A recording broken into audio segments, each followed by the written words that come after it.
Hey guys, welcome back to my channel. My name is Micah. You guys are rocking with me on Micah's Intellectual Corner. On today's episode, we're going to be diving right back into continuing our early Muslim expansion.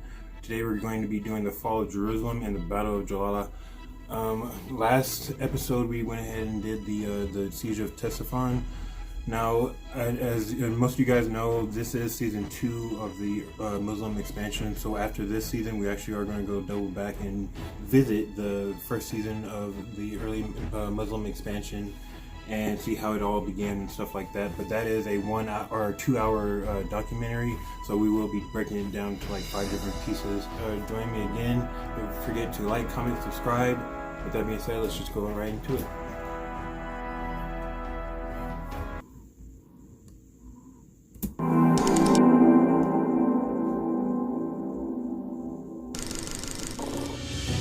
While the victorious Muslim army enjoyed the fruits of a hard-won victory at Ctesiphon, in Mesopotamia, the army, to which Khalid ibn al-Walid was attached, continued its conquest of Byzantine lands north towards the very heart of Heraclius' empire. Welcome to our second video in the second season covering the Muslim conquests of the 7th century and their continuation with the battles of Jerusalem, Hazir and Jalula. Shout out to Magellan TV for sponsoring this video. If you're a history fan, you should be signed up to Magellan TV, a new type of documentary streaming membership with the richest and most varied history content available anywhere. Ancient, modern, current, early modern, war, biography, and even historical fiction shows. Any fan of history could spend days and weeks watching Magellan. I definitely suggest getting into that. I'm actually about to get a subscription myself, but definitely suggest doing that. Magellan TV's historical documentaries, and will still have content to watch. New documentaries are added all the time, it's like a rabbit hole. Recently we dived deep into the documentaries on the early modern period, and they are awesome, especially the ones covering everything from Elizabeth I to other monarchs of the Tudor dynasty. Our favourite is the documentary on Joan of Arc, which destroys the myths and uncovers the truth about this warrior who saved France. You can stream Magellan from anywhere on any device without any ads and no limited access. New programs are added on a weekly basis and many of them are available in 4K. The best part is Magellan TV is offering a 1-month free membership trial to our viewers. If you haven't signed up to Magellan yet, support our channel and do that at try.magellantv.com/kingsandgenerals. You will get a free 1-month membership trial. Thanks to Magellan for supporting our channel. We last left the Muslim-Syrian campaign in the aftermath of Abu Ubaidah and Khalid ibn al-Walid's triumph over the Romans at Yarmouk.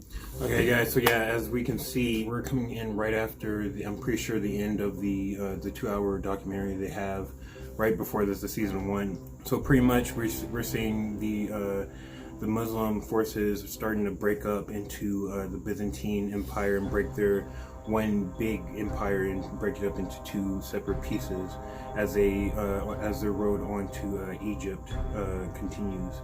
Let's go ahead and get back into it though, guys.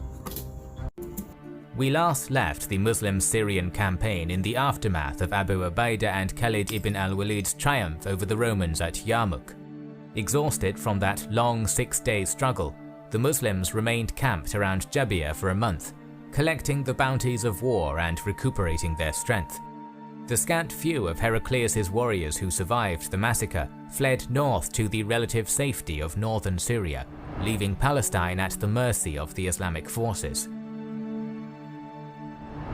Without an army to check his progress, Abu Ubaidah assembled his generals in October 636 to decide how best to exploit the situation.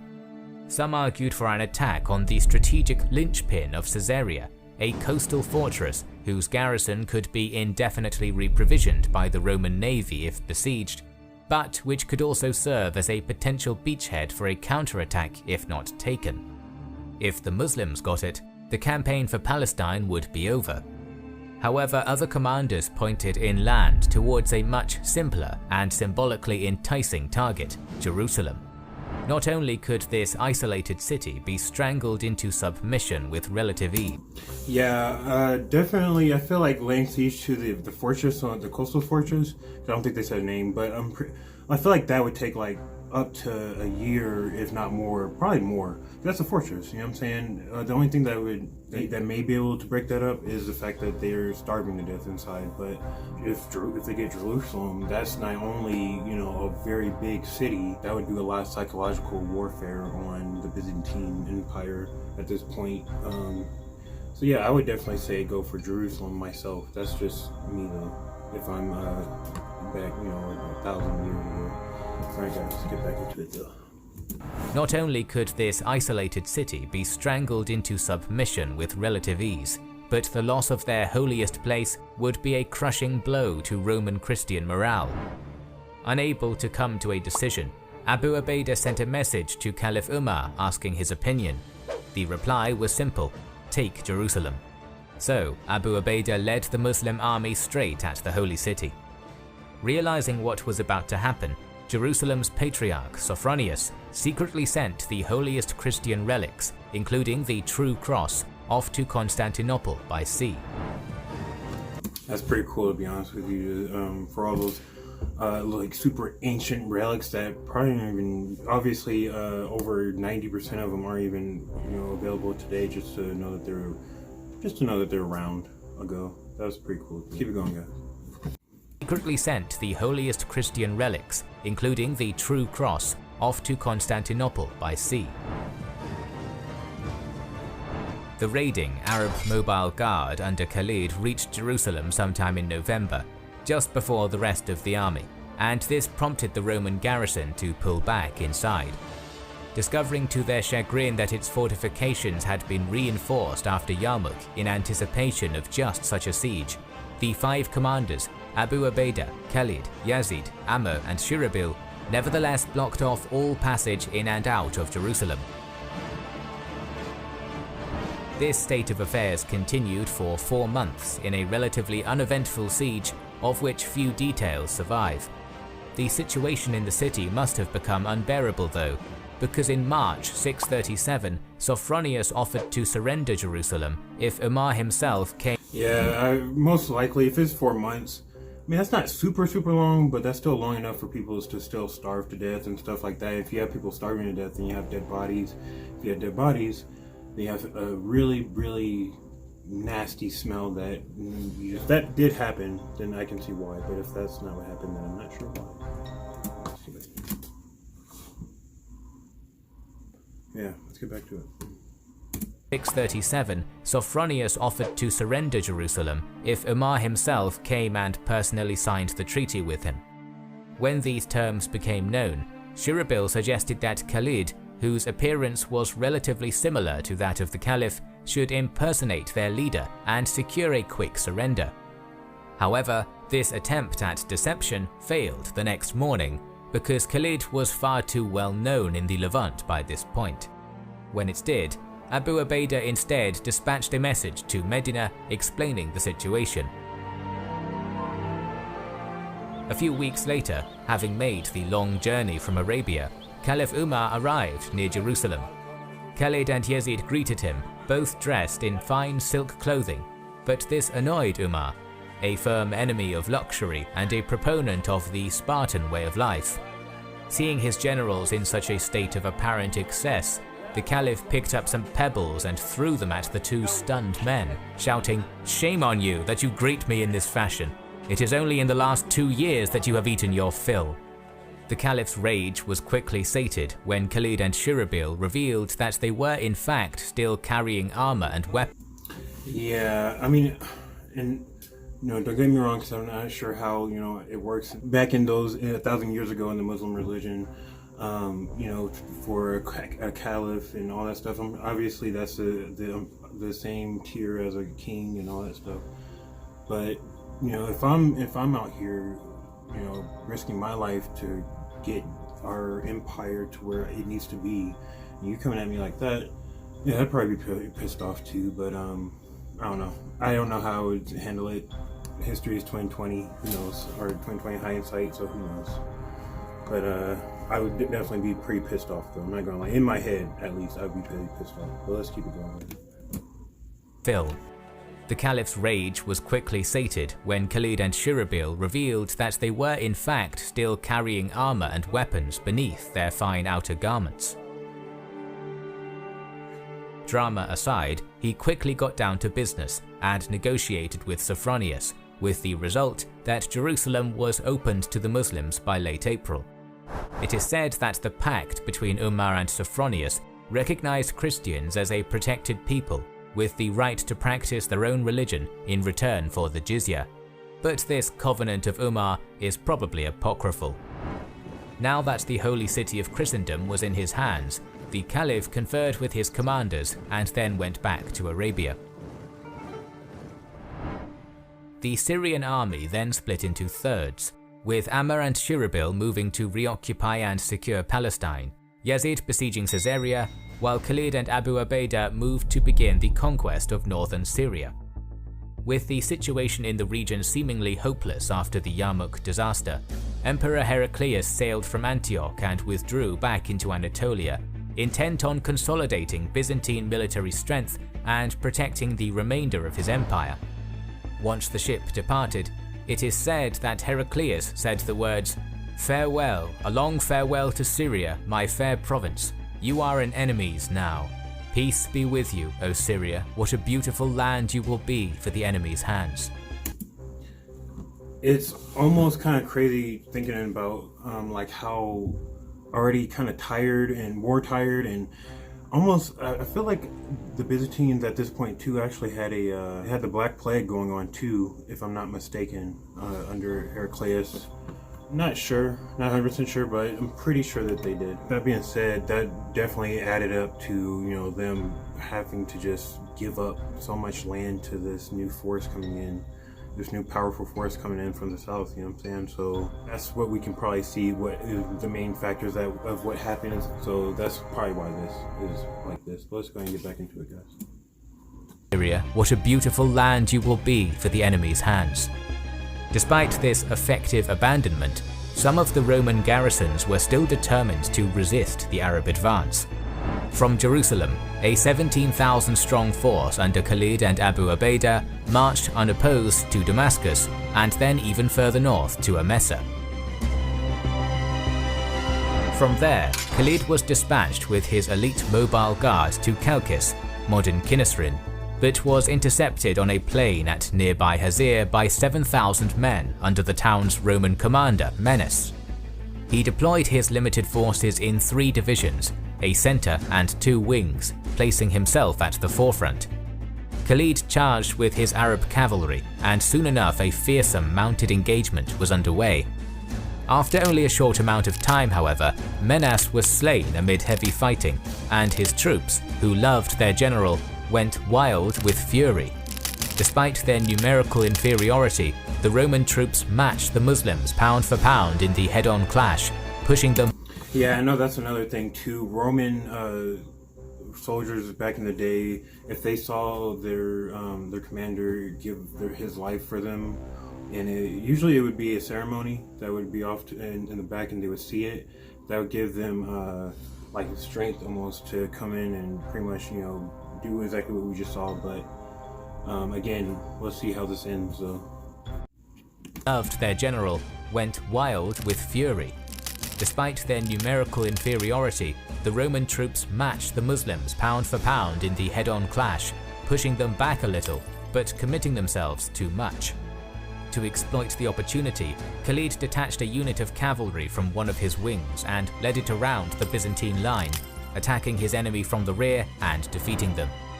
It is said that not a single Roman survived this engagement at Hazir. Following this victory, in June 637, Khalid moved on Chalcis itself, where the garrison was stubbornly fortified in the town's citadel. Rather than launching an assault, the Muslim general merely demanded those inside and the defenders surrender, which they did soon after. Abu Ubaidah rejoined Khalid at this point, and the pair moved north to Aleppo, where they defeated a minor Byzantine force commanded by Joachim in a pitched battle outside the city. Much like at Chalcis, the Romans retreated into their fortifications, a hilltop citadel outside Aleppo itself. Joachim sallied out a few times in an attempt to break the siege, but failed, and by October... May I say too, the military training for the Arab soldiers is pretty damn ridiculous when you think about it, because you gotta think they're going up against the Roman soldiers. You know, I'm pretty sure these are still Roman legionaries. Probably not, but obviously this is a few hundred years into the future from those days. But this is still the Eastern Roman, Empire. So the fact that they still have that proud tradition of military, fighting and conquering and all that stuff. So the fact that the Arabs are able to come in and freaking just dominate them the way that they are is really impressive. And the same thing that they're about to do with the Sassanid Empire out in Persia. Yeah, let's keep going. Out a few times in an attempt to break the siege, but failed, and by October 637 the city was in Arab hands. The greatest Roman city in Syria, Antioch, was now close. To precipitate an attack on it, Ubaidah sent a strike force to deal with the garrison at Azaz in the north, so that no Roman units could hit them from the flank as they were taking Antioch. This was done swiftly, and when the strike force returned, Ubaidah's advance on Antioch began. When the Muslim army was 12 miles from one of the urban jewels of the Byzantine Empire, they were met at an iron bridge over the Orontes River by a powerful Roman army who had come from Antioch. Although the details of this Battle of the Iron Bridge are also unknown, it is clear that Khalid used his mobile guard to superb effect, crushing the Romans in a battle whose casualties were only exceeded by Ajnadayn and Yarmouk. In the wake of thousands of fleeing enemy soldiers, the Muslims approached and besieged Antioch. But taking the illustrious capital of the East was an anticlimax. Only a few days into Abu Ubaidah's investment, October 30th, the weakened city surrendered on terms, and its defenders were permitted to withdraw north unmolested. I'm sure at this point they were just like, you know what's the point of fighting when all we have to do really is just pay a tax and we can continue living our normal lives? Like, what is the point of fighting? Because at this point, like, you know what I'm saying? But yeah, let's keep it going, guys. Only a few days into Abu Ubaidah's investment, October 30th, the weakened city surrendered on terms, and its defenders were permitted to withdraw north unmolested. Having cleaved the Eastern Roman Empire into two disconnected pieces, Abu Ubaidah dispatched Khalid on a daring cavalry raid across the Taurus Mountains and into the Tarsus region, while the Supreme Commander himself thrust south down the Mediterranean coast, capturing seaports such as Laodicea, Gibala, Antarados and Tripoli, making it impossible for Emperor Heraclius to use the superior Roman navy to bring armies into the Levant. Although fighting in the area was far from over, by late 637, most generals of the Syrian campaign settled down to rule their respective regions as governors. At Hulwan, Yazdegerd III was still eager to salvage his crumbling empire after the loss of Ctesiphon. To do this, he ordered the main Persian army under Miran and Khurizad to halt their retreat and turn to face the invaders. Yeah, because so with the Battle of Jalula, this is going to be a very important battle for the Sassanid Empire for them to lose, because with them losing this battle, they're about to give up the routes to, I think, Iraq, Azerbaijan, the region that's about to be Azerbaijan, and then some other region that I can't either pronounce and can't think of. But that's why this is so important. And with that being said, let's see how it turns out, guys. Army under Miran and Khurizad to halt their retreat and turn to face the invaders near Jalula. Armies attempting to push north past the riverside town were forced to march through a narrow gap between the Tigris's Diyala tributary to the west side and an area of barely passable broken ground to the east. If Miran's 20 to 30,000 could hold this position, the remainder of northern Suwad and Sassanid territory east of the Zagros Mountains would be unassailable. With the aim of converting Jalula into an impenetrable fortress able to resist any enemy thrust, Miran immediately started digging in, A ditch was excavated 3 miles to the south, which connected the broken ground to the river, blocking the gap. Behind this trench were a number of other fortifications, artillery, and thousands of Persian archers, while in front were placed an array of wooden anti-cavalry caltrops. Recruits were mustered, armed, and trained from the local area, and provisions were gathered from around the nearby countryside. Jalula was to be a crucial battle. The moment Sassanid defensive works began around Jalula, word reached. You can just tell by the buildup that this is about to be an intense battle. You know what I'm saying? Like, for the Sassanids to have this much power and still about to lose, let's see what's about to really happen.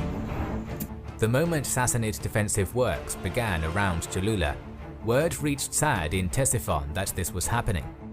As the Muslim general was just as keen to seize the fertile northern Suwad as his Persian enemies were to keep a hold of it, and wanting to push the defensive frontier eastward, Sa'd sent his nephew, Hashim bin Utbah, with 12,000 troops to reduce the Persian position. In order to prevent reinforcement or retreat, Sa'd also dispatched 5,000 men to deal with Persian governor Intak's garrison at Mosul. After several attempts at taking that city by storm, Muslim spies managed to secure the defection of a Christian Arab contingent in a betrayal which led to the fall of Mosul. In the main force heading for Jalula during March 637, Hashim brought with him many companions of Muhammad, as well as the ever-ferocious Kaka ibn Amr. Also in the Muslim ranks were several thousand Persian troops, along with Sassanid officers. I wonder what all those converted Sassanid empire or soldiers were thinking about as they marched up on one of their cities and their once old friends and countrymen. I wonder what they were thinking. You know what I'm saying? I don't know. Also in the Muslim ranks were several thousand Persian troops, along with Sassanid officers who had joined them after Ctesiphon. When the Arabs and their Persian units approached the Jalula Gap after a day's march from the former Sassanid capital, Hashim constructed his camp and deployed along the southern arc of Miran's protective trench, unwilling to launch an outright assault against it.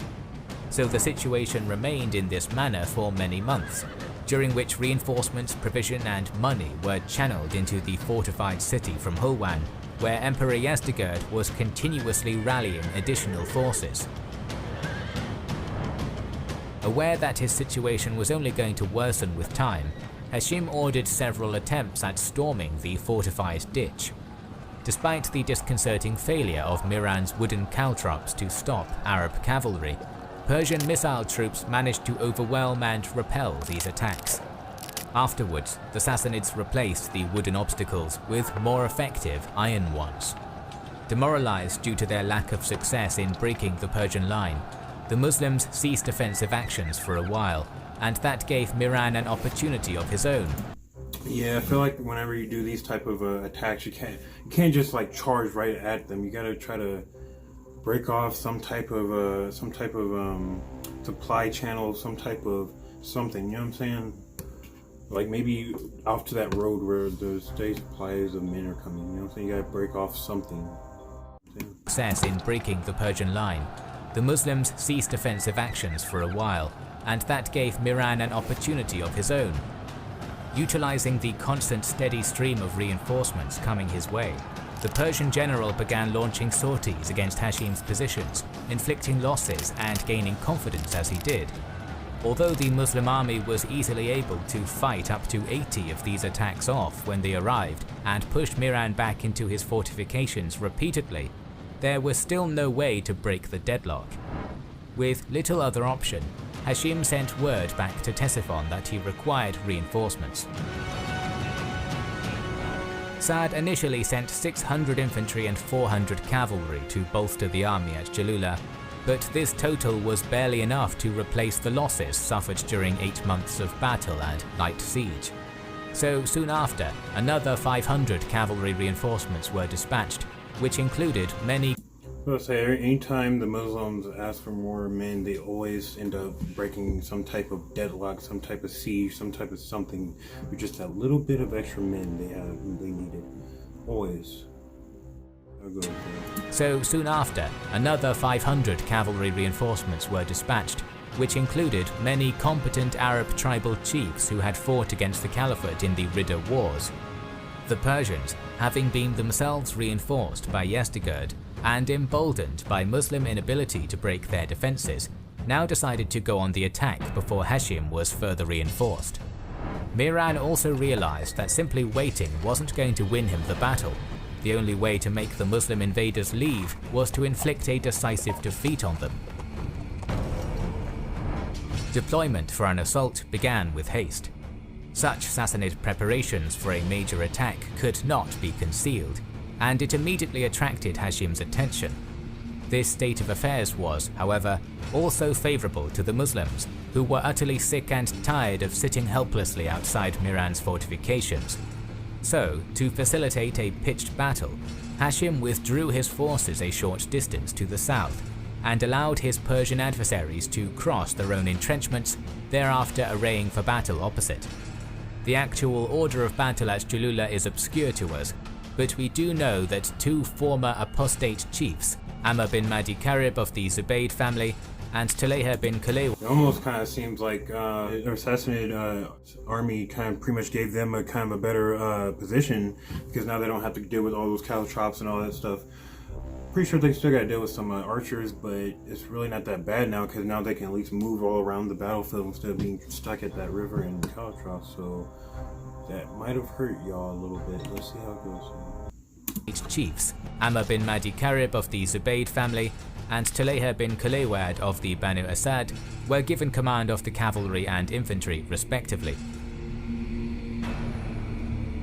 Now that the Persian rear was anchored by their own ditch, the only direction to move was forwards, and that is just what happened.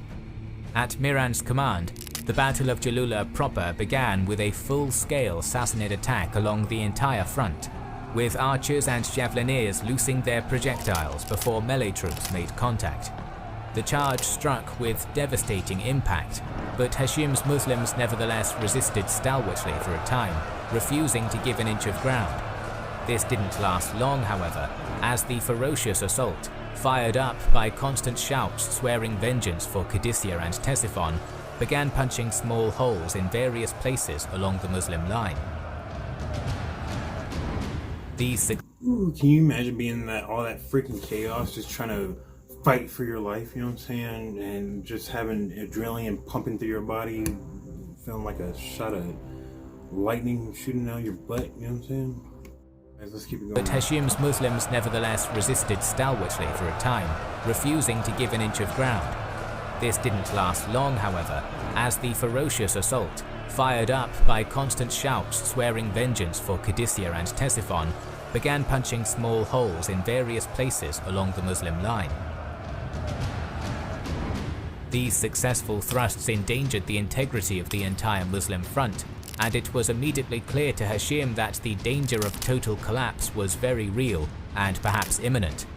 To resolve the problem, Sa'd's nephew rode along his buckling line to speak inspirationally to those units which were weakening, proclaiming that if they persisted, this was the last battle they would have to fight. The present clash between Sassanid and Muslim troops became increasingly brutal, as both sides' missile units ran out of javelins and arrows, instead taking up melee weapons and charging into the slog themselves. Both armies had units battered into non-functionality by the extended fighting, but when this happened, the Persians were able to replace them, while Hashim had no such. I would be so afraid that I would be in this freaking melee and just somebody would just come up behind me and just stab me in the back. There would be nothing I can do. Head on, I can do something, you know what I'm saying? I can fight, but in the back, what can you do, you know? That's like my whole big fear with fighting back in the ancient times.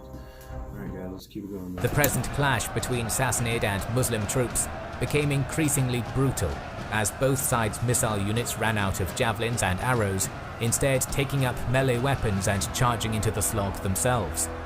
Both armies had units battered into non-functionality by the extended fighting, but when this happened, the Persians were able to replace them, while Hashim had no such luxury. Because of this numerical disadvantage, one Islamic unit gave way and routed to the rear at about noon, leaving a potentially fatal vacuum in the Muslim line. However, either because Miran did not notice the opportunity, or due to his soldiers' exhaustion, an attack on the position was not ordered, and Hashim scraped together some men to fill the position. Witnessing the flight of this unit, Kaka rode back and restored order, returning it to the battle. Almost unbearable desert heat and the brutal fighting led to the Persians halting their offensive just after this, and both sides disengaged. After a short rest, Miran planned to keep piling on the pressure, but Hashim... Can you imagine how tired they are at this point? Gosh dang, these guys, just keep these guys going, huh? Alright, let's keep going, guys. Fighting led to the Persians halting their offensive just after this, and both sides disengaged. After a short rest, Miran planned to keep piling on the pressure, but Hashim had other plans. As his enemy had before, the Muslim general ordered his warriors to charge across the entire front, spoiling Miran's assault and initiating another grueling clash which lasted for over an hour without a decisive moment. Just before sunset, however, the wind whipped up and a storm rolled in from the south, a weather phenomenon which affected the Persians more than the hardy desert nomads.